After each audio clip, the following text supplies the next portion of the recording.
राशि दो, राशि दो। गाँव गरीब का भाईचारा जिंदाबाद, जिंदाबाद, जिंदाबाद। रोक दे भाई एक बारी। गांव डंडूर के अंदर एक महिला और एक छोटी सी बच्ची, दोनों के दोनों एक साथ एक्सपायर हो गए। वजह ये कि वजह साहब बीपीएल परिवार है। पहली बात तो जो सरकारी योजनाएं आती हैं वो वहां तक नहीं पहुंच पाती जहां तक उनको पहुंचना चाहिए।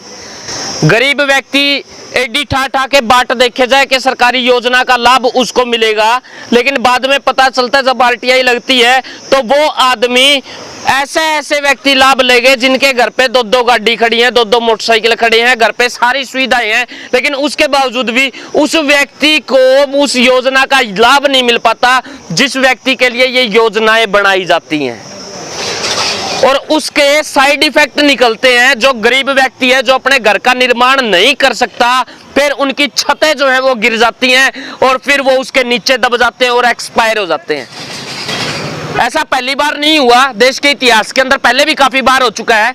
और सरकार को जगाने का प्रयास अक्सर मीडिया भी जारी रखती है और काफी लोग भी जारी रखते हैं, लेकिन जो बीच के जिनको दलाल कहा जाता है या दल्ला कहा जाता है, या फिर गांव के वो लोग जिनके ऊपर जिम्मेवारी है कि आप लोग इनको न्याय दिलवाइए, आप लोग इनको योजना का लाभ दिलवाइए, वो शायद गूंगी पीकर चुप रहते हैं, वो बोलते नहीं है। और आज जो व्यक्ति एक्सपायर हुआ है, एक गुड़िया एक्सपायर हुई है, एक माता एक्सपायर हुई है, उन्हीं के पक्ष के अंदर विरोध प्रकट करते हुए आज ये मिनी सेक्रेटेरिएट का दरवाजा खटखटाने के लिए आए हैं। हालांकि दरवाजा बंद है, पीछे पुलिस प्रशासन खड़ा है। अब इनकी मांग है कि कम से कम अब तो उनका मकान बनवा दो। कहीं पे ऐसा ना हो वो जो एक व्यक्ति घर पे बचा है जिसकी टांग टूट गई, वो जो आधी छत लगी हुई है वो भी उसके ऊपर गिर जाए, शायद फिर ठीक भी हो जाएगा। मुआवजा देओगे किसको? रांद कटी टंटा मीठा। बात कर लेते हैं, पास में ही है भाई साहब। राम राम जी। राम राम, नमस्कार। क्या मांग लेकर आए हैं? हम आपको जो घटना एक दिन पहले हुए उस घटना से पूरी तरह से अवगत कराना चाहते हैं। हालांकि ये घटना कल मीडिया में उठाई गई। ऐसा है, उस घटना से सारे अवगत है। मेरे को ये बताइए उस योजना का लाभ उस व्यक्ति को मिल क्यों नहीं पाया? उस योजना का लाभ साफ शब्दों में कहे तो कुछ दल्ले किस्म के जो लोग होते हैं, प्रशासन के मुखबिर जो किस्म के लोग होते हैं, जो आम आदमी का हक मार के और कुछ अपने चहेते लोगों को जिनके पास सभी संसाधन है ताकि वो संसाधन उनके क्या बोलते हैं इलेक्शन में वो काम दे सके और उनके तमाम जो चीज़ें हैं उनको यूज कर सके, इसलिए उनका जो हक है वो उनको ना दे के, ज़रूरतमंदों को ना दे के, और दूसरे लोगों को जिनको ज़रूरत नहीं है उसकी उसको दिया जाता है। तो वो सब लोग, गाँव का सरपंच, मौजूद पंचायत, वो सब लोग इसके जिम्मेवार है। वो इस घटना के पूरी तरह से जिम्मेदार है। दो जान वहां पर गई हैं, कार्रवाई किसके ऊपर होनी चाहिए? कार्रवाई सबसे पहली बात तो हम आज कार्रवाई पे ज़्यादा ध्यान न रखते हुए, फोकस रखते हुए, क्योंकि उसके लिए हम फिर आ जाएंगे, लेकिन पहली बात तो ये है कि उचित मुआवजा राशि उनको ज़्यादा से ज़्यादा दी जाए। एक बच्ची 8 वर्षीय मासूम बच्ची, एक उसकी माँ, एक उसके फादर साहब, 3 जो है गरीब आदमी छत के नीचे सो। नारी उत्थान का जिक्र होता है, दोनों की दोनों नारियां थी, दोनों का उत्थान हो गया। अब सरकार कुछ उत्थान करेगी? ये सरकार का यही उत्थान है, इसी को कहते हैं भाई उसकी जय भी बोलो और उसके साथ जो घिनौना से घिनौना हो सके वो भी करो। ये कहते हैं डबल स्टैंडर्ड, बेटी पढ़ाओ बेटी पढ़ाओ। हाँ जी भाई साहब। हमारे कहने में बारिश हुई, पहले तो भाई की ना एक बार टांग दिखा दो, टांग दिखा दो भाई।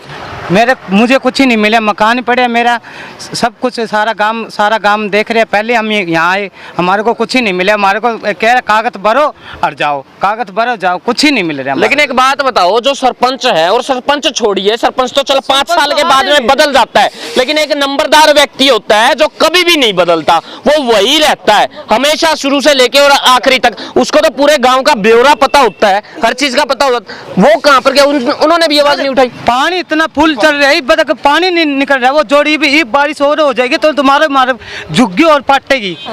झुग्गी के मकान में बैठे हैं, झुग्गी बना के वो झुग्गी और पाट जाएगी हमारी। वो पानी नहीं निकल रहा है, जोड़ देख लो। ताई हाथ में ना एक पेज उठा रही है, कह रही है बिला जी अगर खट्टर साहब, अनिल विज साहब कोई सुनता हो है तो सारे साहब काम करने के टाइम के ऊपर साहब हैं कि कुछ हो रहे हैं, वो वक्त बताएगा। लेकिन गांव के सभी जरूरतमंदों को मकानों पे या तो लोन दे दो और या फिर उनके लिए जो योजनाएं आती हैं वो दे दो। ये देखो मकानों पे लोन मांग रहे हैं, बोला कम से कम लोन दे दो, तो हमें मुआवजा राशि नहीं दे सकते दो। ये देखो तुम कम से कम योजना नहीं दे सकते तो कम से कम लोन दे दो, तरह उल्टा तो दे दें। हम तो बिजली का बिल भर रहे हैं, सब कुछ भर रहे हैं, फिर हमारे को क्यों कौन मिले, फिर वोट क्यों मांगना हो। मैं यही उत्तर का जवाब दे रहा हूँ। हाँ, मकाम हमारा पड़ गया, जमान मकाम का पैसा क्यों कौन मिला है, हमारा मकाम चीनो ले लेगा खा जावे। हाँ तो और क्या, और मैं देखो यहाँ बैठे रहा, ये सब देख रहा है, हमारा झुग्गी में कपड़ा पड़ा है, यहाँ रुड़ा है, बैठने जगह। जी माता जी, बस यही भाई कार्रवाई है, यही है भाई, लोन की कोशिश करो, लोन दो। ये है जी जिसकी भाई मकान कमजोर है, बंदे कमजोर हैं, जैसे ये लड़का है एक पैर का धनी है, जैसे वो आदमी है जिसकी पैर टूटे हैं छत का नीचे दब के, उनकी भी मर गई, वो बच्ची भी मर गई, एक वो जो माँ बेटी जो दादी पोती जो वो खत्म होगी। तो उनके ऐसा ना हुआ कि बाद में कोई ऐसी बात सुनने को आई है, उनके लिए कुछ ना कुछ तो करना ही चाहिए। जी भाई। जी सर, सर हमारे गांव में कल एक घटना घटी है कि जिसमें एक 7-8 साल की मासूम बच्ची जिसका कि कोई दोष नहीं था, वो और उसकी मम्मी जी जो उन्होंने गोद ली हुई थी वो गुड़िया, हालांकि उनके बच्चे नहीं हैं, जो लेडीज एक्सपायर हुई है उन्होंने वो गुड़िया गोद ली हुई थी, और रात को जैसे कि है ना भाई ऐसा है, उस मामले का सबको पता है, छत गिर गई, 2 जान जो है वो चली गई। अब आप क्या चाहते हो जिसकी वजह से मिनी सेक्रेटरी आ गया है? कि सर जितने भी ज़रूरतमंद है जिनके मकान है नहीं, रहने के लायक नहीं है, कि उनके मकान बना दिए जाए, या उनको लोन दे दिया जाए, और मतलब कि हमारे गांव में उन बंदों को लोन दिए जा रहे हैं जिनके संपन्न रूप से पहले घर वगैरह बने हुए हैं। हाँ जी भाई साहब जी। मैं ये कहना चाहूँगा कि जो हादसा हुआ है उस परिवार को सरकार से हम विनती करते हैं कम से कम 50 लाख रुपए का मुआवजा और उनके मकान बनाए जाएं और उसके स्वास्थ्य के लिए अच्छे मेडिकल में जांच कराई जाए। लेकिन मैं कल के वाक़ये पर बात करूंगा। हमारे पंचायत के जो महोदय जो हैं सरपंच साहब, उन्होंने कहा भाई ये गांव जो है मतलब कि फर्जी बचा हुआ है, तो यहाँ लोन नहीं मिलता।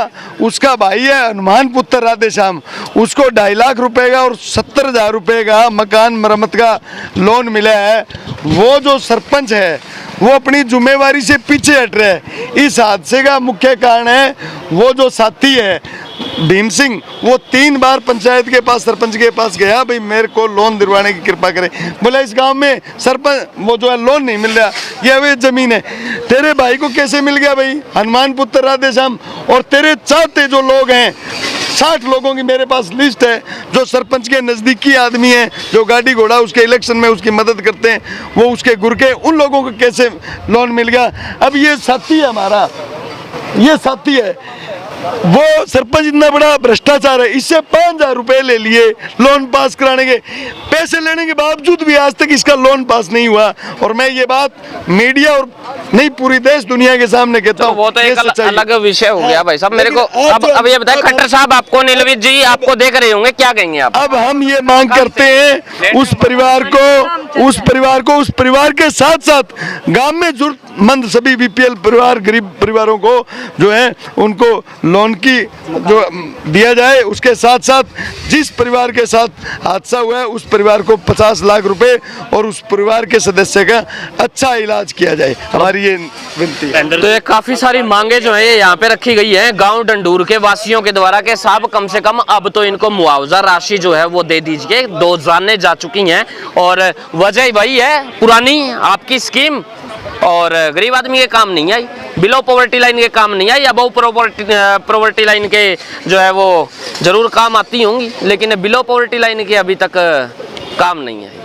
बहुत लोग ऐसे हैं जो इस प्रकार अपना जीवन यापन कर रहे हैं और आखिरी पड़ाव के अंदर है, क्या पता उनकी भी छत कब गिर जाए और कब कोई व्यक्ति एक्सपायर हो जाए। लेकिन यहाँ पर आंखें कौन खोलेगा वो वक्त बताएगा। फिलहाल तो गूंगी पीकर यहाँ पर सभी चुप बैठे हैं। एप्लीकेशन अंदर दे दी जाएगी, अब उस एप्लीकेशन के ऊपर भी क्या काम होगा वो तो बाबा जाने मन की बात। धन्यवाद, जय हिंद जय भारत।